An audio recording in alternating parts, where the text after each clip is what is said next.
श्री कृष्ण कहते हैं कि जो विधाता के लेख में होता है उसी का फल हमें मिलता है। विधि के विधान को स्वयं ईश्वर भी नहीं टाल सकते। जिस व्यक्ति के पास आपके लिए मान, सम्मान और कदर ना हो, उनके साथ रहना व्यर्थ है। वो सदैव आपके लिए शत्रुता का भाव रखते हैं। ऐसे व्यक्तियों के साथ रहने से उत्तम है आप अकेले रहिए। इस जीवन में अधिक सीधा होना, सरल होना भी अनुचित है। जो सरल और सीधे स्वभाव का होता है, लोग उसका अनायासी फायदा उठाते रहते हैं। अच्छी किस्मत के लोग थोड़ा सा दुख पाने पर भगवान को कोसते हैं, पर बुरी किस्मत के लोग थोड़ा भी अच्छा होने पर भगवान का स्मरण और धन्यवाद करते हैं। प्रभु अपने भक्तों की सदैव परीक्षा लेते रहते हैं। इस परीक्षा में भक्तों को अनेकों कष्टों का सामना करना पड़ता है। सामान्य लोग इसे अपना दुख मानकर पीछा छुड़ाते हैं, वहीं साधक तथा प्रेमी प्रभु की इच्छा समझकर उसका सामना करते हैं। जो लोग कहते हैं अपनों के आगे झुकने में कोई बुराई नहीं, उन्हें यह भी मालूम होना चाहिए कि जो सच में अपने होते हैं वो कभी झुकने ही नहीं देते। दिव्यता केवल शक्तिशाली होने में नहीं, बल्कि वास्तविक दिव्यता दूसरों में शक्ति जागृत करने में है। जब लोग आपकी बुराई करें तो परेशान ना हो, क्योंकि वो लोग आपको महत्व देने का कोई और तरीका नहीं जानते। सबसे ऐसा व्यवहार करें कि कोई आपके बारे में बुरा भी कहे तो कोई उस पर विश्वास ना करे। हम ना बोले फिर भी वो सुन लेता है, इसलिए उसका नाम परमात्मा है। वह ना बोले फिर भी हमें सुनाई दे, उसी का नाम श्रद्धा है। अगर व्यक्ति शिक्षा से पहले संस्कार, व्यापार से पहले व्यवहार और भगवान से पहले माता पिता को पहचान ले तो जिंदगी में कोई भी कठिनाई नहीं आएगी। स्वार्थ संसार का एक ऐसा कुआं है जिसमें गिरकर निकल पाना बड़ा कठिन होता है। जिसको भगवान की कृपा पर भरोसा है और उनके न्याय पर विश्वास है, उसे संसार की कोई भी स्थिति विचलित नहीं कर सकती। जिंदगी में सब कुछ खत्म होने जैसा कुछ भी नहीं होता। हमेशा एक नई शुरुआत हमारा इंतजार कर रही होती है। आप कभी भी कामयाब नहीं बन सकते यदि आप अपने अतीत को याद करके परेशान रहते हैं। प्रेम कोई दो पल का पकवान नहीं जो चखा और रहने दिया। प्रेम को निभाने के लिए पूरा जीवन समर्पित करना पड़ता है। तुम उसके लिए शोक करते हो जो शोक करने के योग्य नहीं है, और फिर भी ज्ञान की बातें करते हो। बुद्धिमान व्यक्ति न जीवित और न ही मृत व्यक्ति के लिए शोक करता है। जीवन की दो बातें अपने अंदर पैदा कर लो, हमेशा फायदे में रहोगे। चुप रहना इससे बड़ा कोई जवाब नहीं, और माफ करना इससे बड़ा कोई बदला नहीं। किसी को अपनी पसंद बनाना कोई बड़ी बात नहीं, पर किसी की पसंद बन जाना बहुत बड़ी बात है। यदि हमारी नीयत अच्छी और मकसद सही है तो किसी न किसी रूप में ऊपर वाला भी हमारी मदद करता है। जीवन में चाहे आप जितना भी अच्छी किताब पढ़ लें, चाहे आप कितने भी अच्छे शब्द क्यों ना सुन लें, परंतु जब तक आप उनको अपने जीवन में नहीं अपनाते तब तक उसका कोई फायदा नहीं है। मुंह से माफ करने में किसी को वक्त नहीं लगता, पर दिल से माफ करने में सारी उम्र बीत जाती है। श्री कृष्ण कहते हैं, हे अर्जुन, अगर तुम अपना कल्याण चाहते हो तो सभी उपदेशों, सभी धर्मों को छोड़कर मेरी शरण में आ जाओ। मैं तुम्हें मुक्ति प्रदान करूंगा। जितनी भीड़ बढ़ रही है जमाने में, लोग उतना ही अकेले होते जा रहे हैं। संबंधों को सिर्फ समय की ही नहीं, समझ की भी जरूरत है। इंसान उन चीजों से कम बीमार होता है जो वो खाता है। ज्यादा बीमार वो उन चीजों से हो रहा होता है जो उसे अंदर ही अंदर खा रही होती है। उन लोगों से बचकर रहना चाहिए जो आपके दिल में नहीं, दिमाग में रहते हो। मैंने हर किस्म के लोग देखे अपनी जिंदगी में। मदद लेकर शुक्रिया बोलने वालों को भी, और मदद लेकर बेवकूफ़ बोलने वालों को भी। जो आपको तकलीफ में देखकर रो पड़े वो आपको कभी तकलीफ नहीं दे सकता।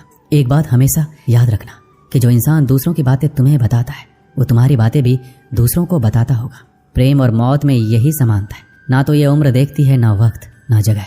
कभी भी किसी पर आंख बंद करके भरोसा ना करें, क्योंकि ये दुनिया इतनी भी अच्छी नहीं है कि आपके भरोसे को कायम रख सके।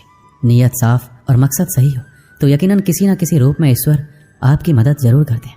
अस्त होता सूरज इस बात का प्रतीक है कि अंत भी इतना खूबसूरत हो सकता है। वक्त वो तराजू है जो बुरे वक्त में अपनों का वजन बता देता है। झूठ बोलते हैं वो लोग जो कहते हैं हम सब मिट्टी से बने हैं।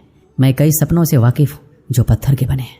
कुछ रिश्ते किराए के मकान जैसे होते हैं, कितना भी सजा लो कभी अपने नहीं होते। पानी की एक बूंद गर्म तवे पर गिरे तो नष्ट हो जाता है, कमल के पत्ते पर गिरे तो चमकने लगती है, और सीप पर गिरे तो खुद मोती बन जाती है। पानी का बूंद तो वही है, बस फर्क है सिर्फ संगति का। सारी दुनिया कहती है हार मान लो, लेकिन दिल धीरे से कहता है एक बार और कोशिश कर, तू जरूर कर सकता है। जाने वाले तो चले ही जाते, बस यादें छोड़ जाते हैं। फिर चाहे जितना पुकार लो वो लौट कर नहीं आते। खुले आसमान में वह चमकता हुआ चांद और दिल में चमकता हुआ प्यार कभी कम तो कभी ज्यादा होता रहता है। खटखटा रही है रिश्तों के दरवाजे, मुलाकातें ना सही आहटे तो जिंदा करेगी। कर्म वो फसल है जिसे इंसान को हर हाल में काटना ही पड़ता है, इसलिए हमेशा अच्छा बीज बोएं ताकि फसल अच्छी हो। किसी को धोखा देना एक कर्ज है जो आपको एक दिन किसी दूसरे के हाथों से खाकर चुकाना पड़ेगा। ना खाई ठोकरें सफर में तो मंजिल की अहमियत कैसे जानोगे। अगर नहीं टकराए गलत से तो सही को कैसे पहचानोगे। हम भी कमाल करते हैं ना, उम्मीद इंसान से लगाकर सिकवे भगवान से करते हैं। हर जलते दिए तले अंधेरा होता है, हर रात के पीछे एक सवेरा होता है। लोग डर जाते हैं मुश्किलों को देखकर, पर हर मुश्किल के पीछे सफलता का सवेरा होता है। लोग हमेशा उस समय यकीन तोड़ते हैं जब हम उनकी वफादारी की मिसाल दे रहे होते हैं। जब होगी तेरी जरूरत तुझे पहचान लेंगे लोग। ये शहर है, यहाँ ऐसे ही जान पहचान नहीं होती। लोग कहते हैं अच्छे दिल वाले हमेशा खुश रहते हैं, पर मेरे ख्याल में एक दिन एक अच्छा दिल लगभग हमेशा ही चोट खाता है, क्योंकि वो दूसरों से बस अच्छे बर्ताव की उम्मीद रखता है। जीवन को इतना शानदार बनाओ कि आपको याद करके किसी निराश व्यक्ति की आंखों में भी चमक आ जाए। जीवन में दो तरह के लोग नाकाम होते हैं, पहला जो सोचते हैं लेकिन करते नहीं, और दूसरा जो करने से पहले सोचते नहीं। दुनिया सिर्फ उन्हीं के हालचाल पूछती है जो पहले से ही खुश है। जो तकलीफ में हो उनके लिए तो मोबाइल नंबर भी खो जाते हैं। अक्सर हंसते हुए लोगों की संगति खुशबू की दुकान जैसी होती है, कुछ ना भी खरीदो फिर भी कपड़े महका देती है। यहाँ नादानी भी सच में बेमिसाल है। अंधेरा दिल में है और दिए मंदिरों में जलाते हैं। कर्म का थप्पड़ इतना भारी और भयंकर होता है कि हमारा जमा हुआ पुण्य कब खत्म हो जाए ये पता नहीं चलता। पुण्य खत्म होने पर समर्थ राजा को भी भीख मांगनी पड़ती है। इसलिए कभी किसी के साथ छल कपट करके किसी की आत्मा को दुखी ना करें। वक्त, दोस्त और रिश्ते ये वो चीजें हैं जो हमें मुफ्त मिलती है, मगर इनके बेशकीमती होने का एहसास तब होता है जब ये कहीं खो जाती है। किसी भी रिश्ते को तोड़ने से पहले एक बार अपने आप से जरूर पूछ लीजिएगा कि आज तक उस रिश्ते को क्यों निभा रहे थे। रिश्ता अगर मजबूर हो तो वो रिश्ता ज्यादा दिन तक नहीं टिकता, इसलिए रिश्ते को मजबूर नहीं मजबूत बनाइए। जो रिश्ता हमको रुला दे उससे गहरा रिश्ता कोई नहीं। जो रिश्ता हमें रोता हुआ छोड़ दे उससे कमजोर कोई रिश्ता नहीं। दुनिया में हजारों रिश्ते बनाओ, लेकिन एक रिश्ता ऐसा बनाओ कि जब वो हजारों तुम्हारे खिलाफ हो और वो एक तुम्हारे साथ। दो लोगों के बीच का रिश्ता हमेशा किसी तीसरे की वजह से खराब होता है। फासले का गम नहीं यदि दूरियां दिल में ना हो। नजदीकियां फिजूल है अगर जगह दिल में ना हो। हमारी गलतियों से टूट ना जाना, हमारी शरारत से कभी रूठ ना जाना। सभी शब्दों का अर्थ मिल सकता है, परंतु जीवन का अर्थ जीवन जीकर और संबंध का अर्थ संबंध निभाकर ही मिल सकता है। बहुत समय पहले की बात है। एक छोटे से खेत में एक जवान लड़का और उसका दादा मिट्टी खोद रहे थे। वो मिट्टी को पलट रहे थे, उसकी गांठों को तोड़ रहे थे ताकि मिट्टी बुनाई के लिए अच्छे से तैयार हो सके। उस काम में काफी कड़ी मेहनत थी, लेकिन उनके सभी प्रयास एक अच्छी फसल प्राप्त करने के लिए आवश्यक थी। बूढ़ा आदमी अपने 70 की उम्र में भी अच्छी तरह से कड़ी मेहनत कर रहा था। थकान से वो काफी हद तक हाँफ रहा था।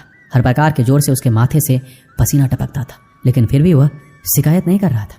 उसका पोता जो महज 17 साल का था, तंदुरुस्त और ताकतवर, वह मिट्टी को पलटने और गांठों को तोड़ने में लगी मेहनत और ताकत के लिए कोस था। फिर वहां खड़े होकर वह हाँफता और थोड़ी देर के लिए रुक जाता। थोड़ा आराम करने के बाद एक बार फिर से काम शुरू करने से पहले शिकायत करता। थोड़ी देर बाद युवा पोता देखता है उसके दादाजी ने जितना काम कर जमीन को तैयार किया वो खुद से तैयार की जमीन से बहुत ज्यादा है। पोता अपने दादा से पूछता है, दादाजी आप इतने बूढ़े हो फिर भी मुझसे इतना अधिक काम कैसे किया? दादाजी ने जो उसे जवाब दिया उसे उम्मीद नहीं थी। जब हम किसी काम को मुश्किल मानते हैं और उसके बारे में ज्यादा सोचते हैं तो सच में मुश्किल हो जाता है, और हम बिना सोचे उसे करते हैं और करते ही रहते हैं तो वो आसान हो जाता है। पोता थोड़ा अचंभित हो जाता है, इसलिए दादाजी अपनी